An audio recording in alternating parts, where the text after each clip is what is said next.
गोय तृणमूल काँग्रेसीच्या फुडाऱ्यांनी राज्यपाल श्रीधरन पिल्लईची भेट घेतली आणि म्हादैचे उदक वळोवपाविशींच्या कर्नाटकाक दिल्ले डीपीआराक दिल्ली मंजुरी बेगोबेग फाटी घेवची अशी मागणी करपी निवेदन सादर केले।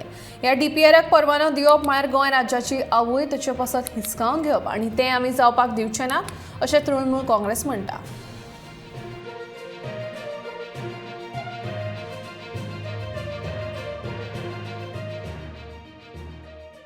of lives and livelihood.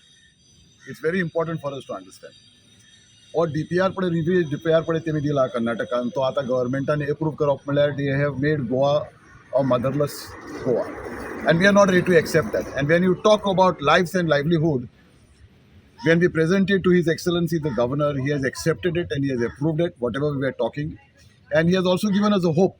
आमकां एक आश्वासन दिलां की आपुणूय ताजे बद्दल कितें तरी करतलो पूण सगळ्या लोकांनी एकवटान रावपाक जाय अशें ताणें सांगिल्लें आसा. This is something which is very important for all of us because our farmers, our people who are staying in Goa their lives will be at stake and the livelihood of Goans will be at stake. Whatever the WRD Minister of Karnataka may say, we are going to challenge them because people's power is supreme. These are the words of the Governor, His Excellency of Goa. He said people's power is supreme and we will show that power to the people of Karnataka. If the WRD minister thinks that in 1 year he will do whatever he wants to do, then we will show him and the nature will be with us. Because आमी जेन्ना पळय नेचराचे बरोबर कितें against केलें की ना, nature responds in a fury and in a horrible way. That is what Karnataka will have to face the wrath of.